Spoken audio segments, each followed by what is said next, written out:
বাস্তুশাস্ত্রের ওপর সচেতনতার শিবির।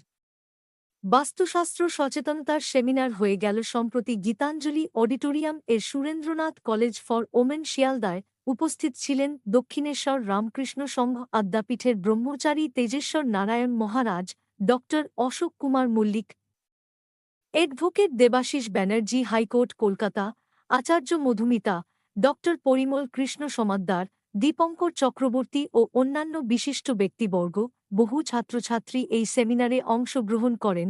আহ্বায় প্রখ্যাত বাস্তুবিদ ড বি সাহা বলেন, মাতৃবাস্তু পদ্ধতিতে কাঠামোগত প্রশিক্ষণ, ব্যবহারিক অভিজ্ঞতা এবং কেস ভিত্তিক শিক্ষা বাস্তু পরামর্শ হিসাবে কর্মজীবন করার এক অভিনব পেশাদারী কোর্স, প্রাচীন বৈদিক জ্ঞান এবং আধুনিক প্রযোগের মধ্যে একটি সেতুবন্ধন হিসাবে কাজ করে। আগামী দিনে এই পেশা নতুন প্রজন্মকে সমাজে এগিয়ে দিতে সাহায্য করবে। আগামী দিনে এই বিষয়ের উপর বিভিন্ন জায়গায় সেমিনারের মাধ্যমে সচেতনতা করে তুলবেন বলে জানান। ব্যুরো রিপোর্ট, দৈনিক দুরন্ত বাংলা। বিষয়বস্তুটা রেখেছেন আপনারা, আগামী দিনের ভবিষ্যৎ কি হতে পারে বা দর্শকরা কিভাবে আপনাদের সাথে যোগাযোগ করবে বা এই নতুন পন্থায় কিভাবে তারা শিক্ষিত হবে? আজকে এই যে এই আমাদের যে অ্যাওয়ারনেসটা হচ্ছে, এটা আমাদের দিল্লিতে একটা প্রতিষ্ঠান আছে, সেটা পুরো দায়িত্ব আমাদের অজয় বিকাশ সাহা, উনি বাস্তুবিদ পিএইচডি।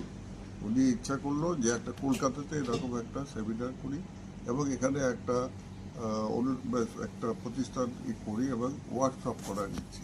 কারণ আগামী দিনে আমাদের যে দেশে এখন যে বেকারত্ব বেড়ে যাচ্ছে, যদি আজকে এই বাস্তুশাস্ত্র এবং আমাদের এর মধ্যে আয়ুর্বেদাটা আছে, প্লাস আমাদের ওটা আছে, বৈদিক এটা আছে, এইগুলো নিয়ে যদি কিছু পড়াশোনা করে কিছু ছেলে আগামী দিন এইটা নিয়ে রিসার্চ করে কিছুটা উন্নতি করে, তাদের কর্মসংস্থান হয়। আর একটা হচ্ছে গিয়ে আমাদের সমাজে আজকালকার প্রতিটা ঘরে কিছু না কিছু দেখা যাচ্ছে বাস্তুর সমস্যা হয়। বাস্তুর ব্যাপারটা অনেকদিন আগে আমরা এইগুলোর অতটা বুঝতাম না, কিন্তু বর্তমানে বাস্তু সম্বন্ধে অনেক লোক এখন এইগুলো সচেতন হয়েছে এবং বাস্তুর জন্য বিভিন্ন ফ্যামিলিতে বিভিন্ন রকম সমস্যা, কেউ শান্তি নেই, কোথাও কোনোটা কাজ বাজ নেই, এইরকমভাবে বাস্তুর উপর একটা বিরাট এফেক্ট। এবং এর সঙ্গে আমাদের এই একটা পুরনো দীর্ঘ হাজার হাজার বছরের পুরনো এই শাস্ত্রটাকে আগে যেরকম একটা ছিল, এখন এটা আস্তে আস্তে এগোচ্ছে এবং আগামী দিন এটা আরো ভালো উন্নত করুক।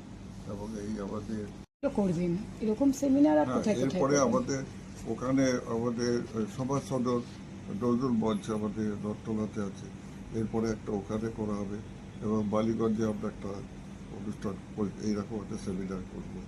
সেগুলো আমাদের পরপর এই বছরই করব, আগে পুজোর আগে করে করব এবং এইভাবে আমরা চাই প্রচার করে যেন লোকে অ্যাওয়ারনেসের মাধ্যমে বাস্তু সম্বন্ধে তাদের একটা অভিজ্ঞতা হোক এবং বাস্তু সম্বন্ধে তাদের সচেতনতা হোক।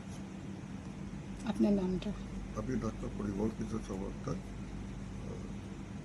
ফাউন্ডার মেম্বার বাস্তুশাস্ত্র। আর এই ফাউন্ডারটা কত বছর ধরে চলছে আপনাদের? এটা আমাদের 5 বছর ধরে চলছে। দিল্লিতে এটা অনেক দিন আগে, কিন্তু কলকাতাতে 5 বছর ধরে চলছে। Thank you sir. স্যার, যদি কোনো স্টুডেন্ট আপনাদের কাছে শিখতে চায় তাহলে সে কিভাবে যোগাযোগ করবে বা খরচামূলক কিরকম কি আছে? অ্যাকচুয়ালি আমাদের এই মাতৃধর্ম ফাউন্ডেশনটা হচ্ছে একটা নন প্রফিট অর্গানাইজেশন। এটার বেস হচ্ছে আপনার দিল্লিতে, আমরা কলকাতাতেও ব্রাঞ্চ করেছি।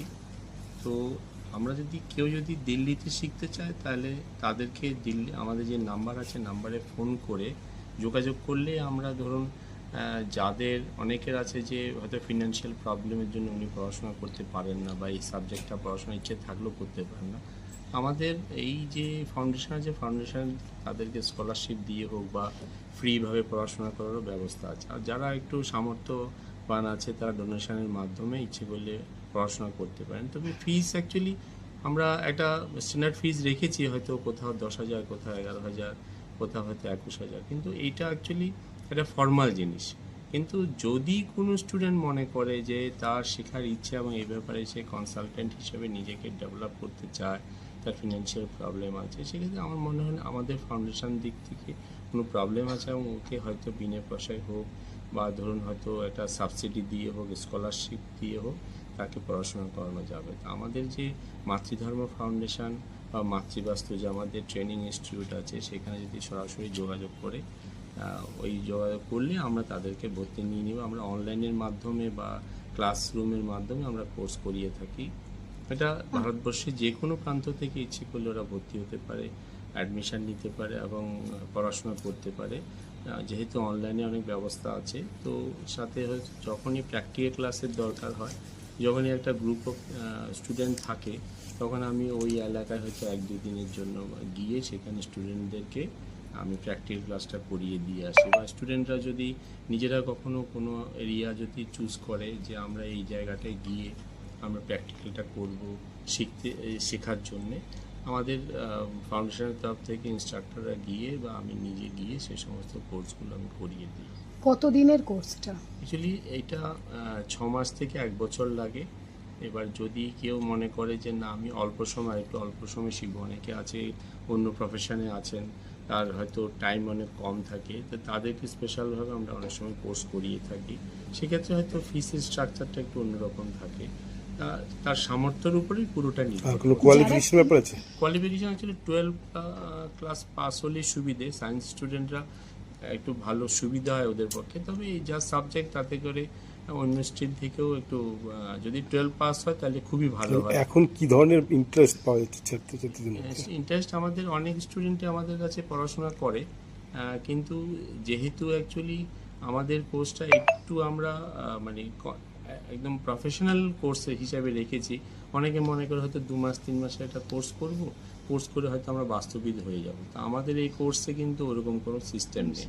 একদম ইলাবোরেটলি আপনাকে পুরো জিনিসটাকে খুব ভালো করে শিখতে হবে, এবং যাতে করে আগে গিয়ে যারা প্রপার্টি ওনার বা যারা হয়তো ডেভেলপার আছেন তাদেরকে প্রকৃতভাবেই হেল্প করতে পারে।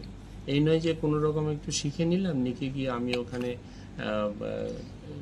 কি বলে কনসালটেন্সি করতে শুরু করলাম। আমাদের অর্গানাইজেশন সেটা কখনো পারমিশন দেবে না। আপনি যতক্ষণ পর্যন্ত আমরা মনে না করব যে আপনি একজন কনসালটেন্ট হিসাবে বাজারে আপনি নিজেকে প্রতিষ্ঠা করতে না পারেন, ততক্ষণ পর্যন্ত আমরা সার্টিফিকেট দিই না। Thank you sir. যুব সমাজরা আজকাল অন্যান্য সাবজেক্টের উপর পড়াশোনা করছে, তারা ইচ্ছে করলে এই সাবজেক্টের উপরে পড়াশোনা করতে পারে এবং ট্রেনিং নিয়ে আগামী দিনে এটাকে নিজেদের প্রফেশন হিসাবে নিতে পারেন এবং জীবনে উন্নতি করতে পারেন। এটাই আমাদের অ্যাকচুয়ালি এই অ্যাওয়ারনেস যে ওয়ার্কশপ সেমিনারটা হচ্ছে তার অ্যাকচুয়াল মটো। তো আমাদের এ ব্যাপারে আরও কিছু বলবেন আমাদের আরও ফাউন্ডার মেম্বাররা আছেন। আমার ডান দিকে আছেন ডক্টর পরিমল কৃষ্ণ সামন্তদার, তার পাশে আছেন আমাদের আজকের একজন গেস্ট, আমার সৌভাগ্যপূর্ণ ওনাকে সাথে পেয়ে গেছি, আমাদের প্রফেসর ডক্টর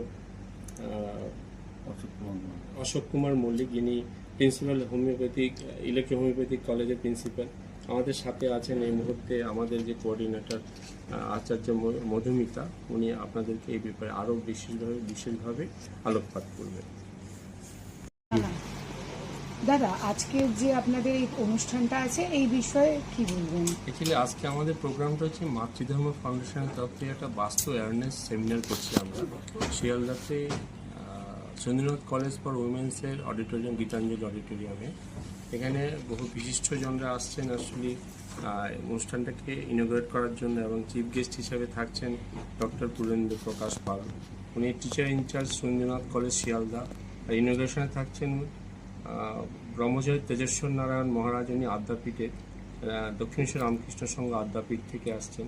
আমাদের গেস্ট অফ অনার থাকছেন ডক্টর জাফর আলী খান, উনি হচ্ছেন principal Surendranath evening college Sealdah. Guest of অনারে থাকছেন doctor Umashankar Pandey, teacher in charge Surendranath college Sealdah. Special guest doctor Ashok Kumar Mallick থাকছেন, যিনি principal RLE homeopathy college, new Barrackpore W, West Bengal. Special guest হিসেবে থাকছেন professor doctor Subhranshu Chatterjee, scientist, Bose institute, Kolkata. Distinguished guest হিসেবে থাকছেন advocate Shibashis Banerjee, assistant public prosecutor, Calcutta high court, West Bengal. আর আমাদের এই প্রোগ্রামের অনারারি অ্যাডভাইজার হচ্ছেন আমাদের অতি প্রিয় অ্যাডভোকেট দেবাশিস ব্যানার্জি, হাইকোর্ট, কলকাতা। আর সেমিনার কোঅর্ডিনেটর হিসেবে থাকছেন আচার্য মধুমিতা, উনি বাস্তু অ্যাস্ট্রোলজির উপর PhD করেছেন। আর আমি doctor A B, PhD in বাস্তুশাস্ত্রে আমি কিনোট স্পিকার হিসেবে থাকছি। আর আমাদের সাথে অনেক বিশিষ্টজনরা থাকছেন। আর আমাদের এই প্রোগ্রামের সমস্ত তত্ত্বাবধানে থাকছেন ডক্টর পরিমল কৃষ্ণ সামন্তদার, আয়ুর্বেদ যোগা এক্সপার্ট। উনি আমাদের ফাউন্ডার মেম্বার মাতৃধর্ম ফাউন্ডেশনের।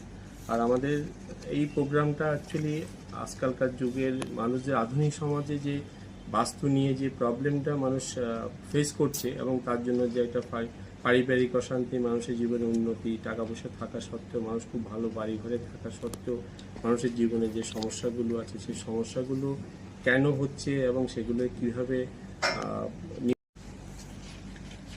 আজকের যে এই প্রোগ্রাম রয়েছে এই বিষয়বস্তুটা ছোট করে, আর আগামী দিন এদের মানে নিউ মানে কারা কারা আসতে চান বা স্টুডেন্টদের জন্য বা দর্শকদের জন্য কি বার্তা দেবেন?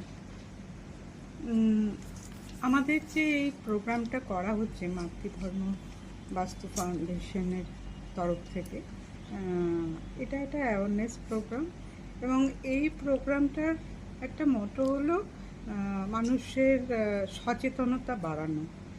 অনেকেই হয়তো আজকাল সচেতন হয়েছেন, কিন্তু দেখা যাচ্ছে ইউটিউবের কিছু চ্যানেল ফলো করে তারা যেটা করছেন সেটা হয়তো সঠিক নয়।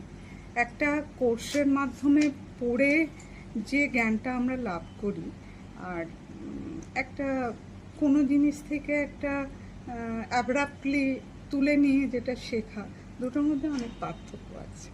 তো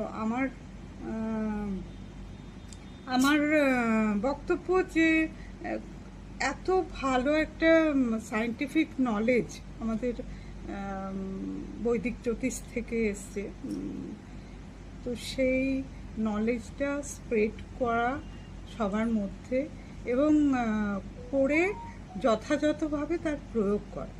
এটা শিখলে মানুষ শুধু ভালো থাকবে না, তারা জীবনে উন্নতি করতে পারবে এবং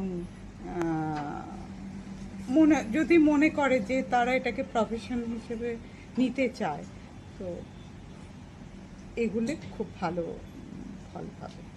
এটাই আমার বক্তব্য। আপনার নামটা? আমার নাম মধুমিতা, আচার্য মধুমিতা। স্যার, আপনি আজকে এই প্রোগ্রামে গেস্ট হিসেবে উপস্থিত আছেন, আপনার এই প্রোগ্রামে কেমন লাগছে আর আপনি কি বলতেছেন? বেসিক্যালি আমি একটু অন্য প্রফেশনাল লোক, অর্থাৎ ইলেকট্রোহোমিওপ্যাথি করে আমার 36 ইয়ার প্র্যাকটিস এবং আমি একটি কলেজের প্রিন্সিপাল। আমার যেটা মনে হয়েছে বা আমি আমার রিসার্চ ওরিয়েন্টেড যে দেখেছি যে এটা একটা বেসিক সায়েন্স আছে। বেসিক সায়েন্স দ্যাট মিনস একটা ফোর্স, একটা পজিটিভ ফোর্স এবং নেগেটিভ ফোর্স আমাদের বলতে কাজ করে। এই বাস্তুশাস্ত্রের সঙ্গে এটা খুব রিলেটেড একই, এবং সেই ফোর্সটা শুধু এই মানে বাস্তুর বিষয়টাই নয়, বাস্তুটা যেমন পাশাপাশি এই ফোর্সটা মহাজাগতিক শক্তি, যে মহাজাগতিক শক্তির মধ্যে আমরা আপনারা সবাই আমরা যে বেঁচে আছি এবং বেঁচে থাকার উপাদান এই জাগতিক শক্তিটা।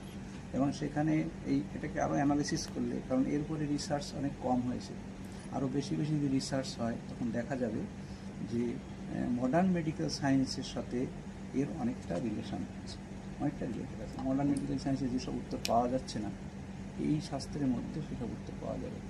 অর্থাৎ আমি যদি একটু আরও ক্লিয়ার করে বলতে চাই যে অনেক সময় দেখা যায় যে আমরা যেটা ভাবছি, আমাদের ভাবনা, সেই ভাবনাটা একটা নিয়ে ভেবে বেরিয়েছি, আমার কাজটা অন্য কিছু হয়ে যাচ্ছে।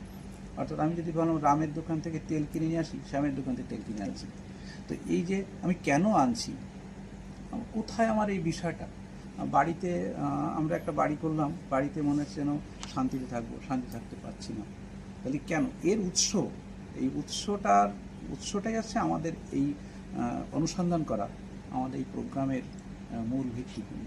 মানুষের মধ্যে যদি এইটাকে আমরা বেশি করে আরও, যেমন ধরুন আমি বলি যে আমি এটা বাড়ি করতে গেলাম, আমার দাদা বললেন কি তুই বাথরুমটা তোর একদম কাছাকাছি কর, কারণ তুই যখন বৃদ্ধ হয়ে যাবি তখন তুই উপর থেকে নিচে আসতে পারবি না। তাহলে এই যে সমস্ত চিন্তা ভাবনার সঙ্গে একটা সামঞ্জস্য রেখে আমাকে এই বাস্তুটাকে ঠিক করতে হবে। এটা একটা বড় সায়েন্স এবং এটা একটা এর সঙ্গে যে অডিক ফোর্স বলে, সেই অডিক ফোর্সের সঙ্গে খুব যুক্ত। এটা আমার সেই জন্য মনে হয়েছে আজকে আমি প্রথম এই প্রোগ্রামে আসলাম এবং আমি আরও কিছু আলোচনার মধ্যে দিয়ে যারা এখানে এসছেন, যারা এরপর রিসার্চ করেছেন, তাদের কাছ থেকে শুনে আমি কিছু সম্মুখ হতে চাই। আপনার নামটা? আমি ডক্টর এ কে মল্লিক, আমি রাজলক্ষ্মী ইলেকট্রন মেডিকেল কলেজ হসপিটালের প্রিন্সিপাল নিউ বারাকপুর কলেজটি, এবং দীর্ঘদিন ধরে কলেজের সঙ্গে আমি যুক্ত আছি। Thank you sir.